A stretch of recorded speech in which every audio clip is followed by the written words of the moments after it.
Hey guys, and welcome back.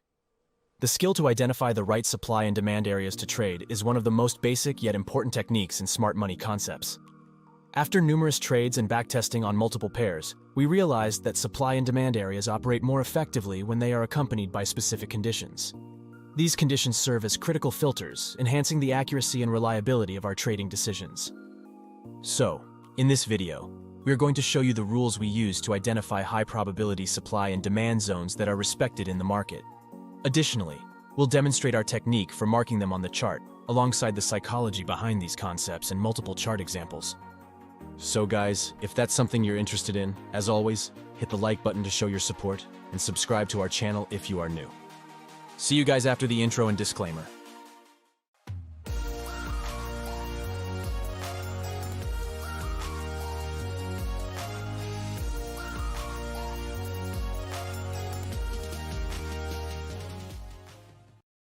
So, what do we call the supply and demand zone in smart money concepts? Supply and demand areas form on the chart when the smart money enters the market, causing significant price movement.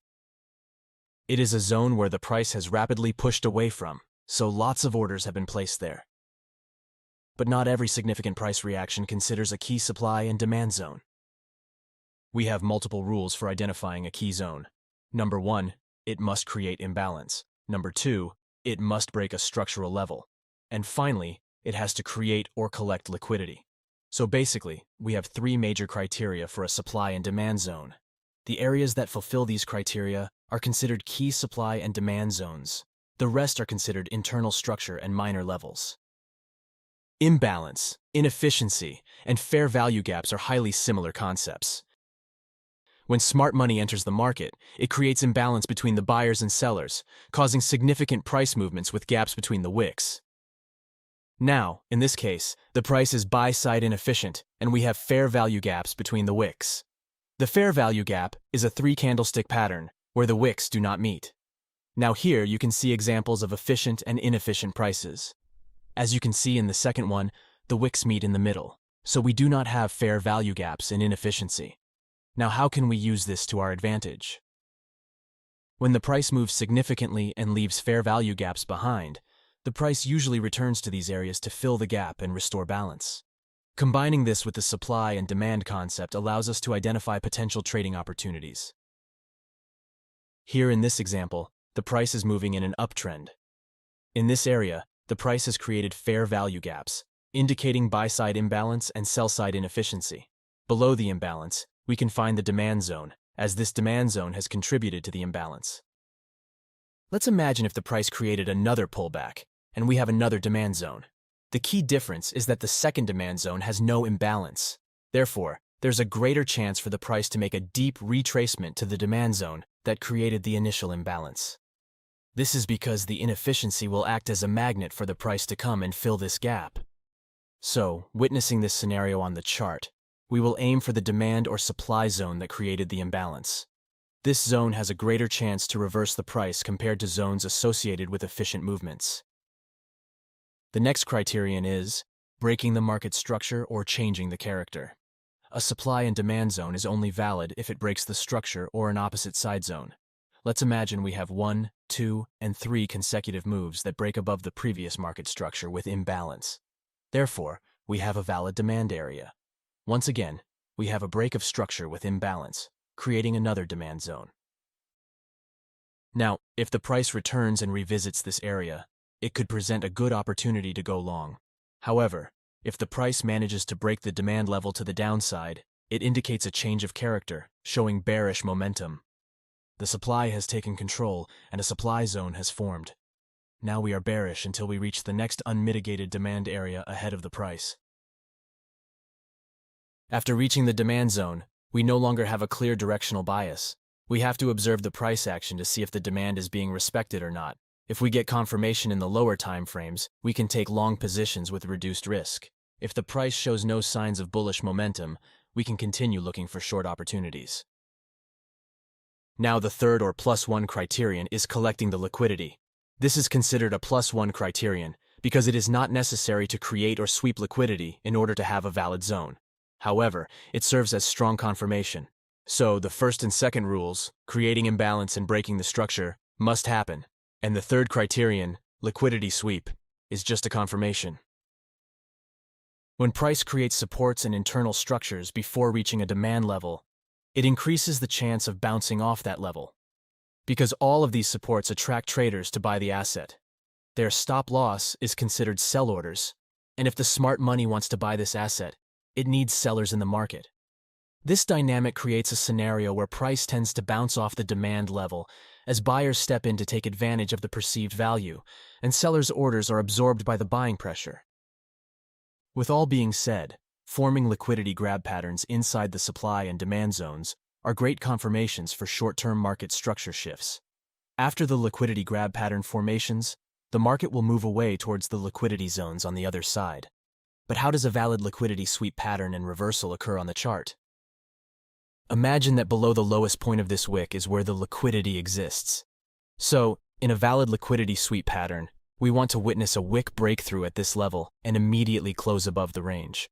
Or we can only have one candlestick close below this line, and then the next candle should immediately close back inside the range. Now this is an early sign that we might witness a temporary reversal at least to this supply level in front of the price. If the price manages to break and close above this supply area, we would have a change of character which confirms that the downtrend is over and a true reversal is coming. So combining the change of character concept with the liquidity sweep pattern will give us a perfect insight into future movements.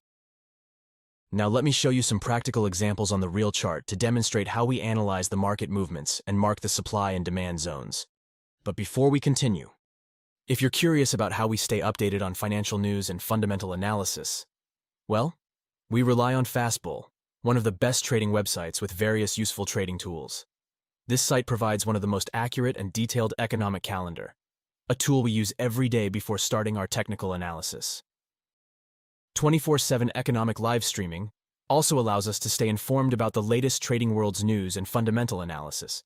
So if you want to benefit from multiple trading tools that can significantly improve your trading, make sure to check the link in the description. So here we have Eurodollar in the 4 hours chart. The market was in a long-term uptrend until it got exhausted and shifted the direction. After breaking the demand zone to the downside, it started to create lower lows and lower highs, which means we are witnessing a bearish trend right now. In a bearish trend, the market will create and respect the supply zones over and over again, which we call a supply chain. Now, let's define the market structure and mark the supply zones. As you can see, we have the last high point and low point right here. The price has broken the structure to the downside with this inefficient move, so we have both of the criteria fulfilled. Then the price has pulled back to the supply area and got rejected. So right now, the price is in the range of this high and low. When the price breaks below this level of market structure, we will have one of the criterias fulfilled. So let's see what will happen. So right now, the price broke below this level, and we have a new supply zone. Since this movement has created the imbalance, we have a clear fair value gap area right here, and we mark the candle that created the imbalance as our supply zone. The reason behind identifying this candle as supply zone is that we believe that the decisions are made during this candle before smart money entering the market. In the following part of the video, we will show you exactly how to mark the supply zones on the chart in different market situations. But for now, let's stick to identifying supply and demand zones. So right here, if the price returns to the supply zone, it would be a great opportunity to go short. And if it breaks this level to the upside, the demand takes control. Additionally, we are waiting for the price to break below this low and identify new supply zones. So, let's see what would happen. As you can see, price has created another inefficient movement to the downside and broke structure. This means that we have a new supply area up here.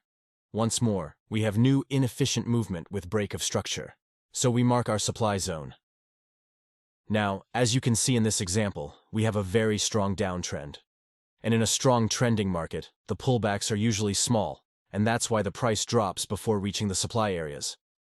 However, here the price has tapped into our supply zone and got rejected to the downside, hopefully hitting our first target, which would have been below here.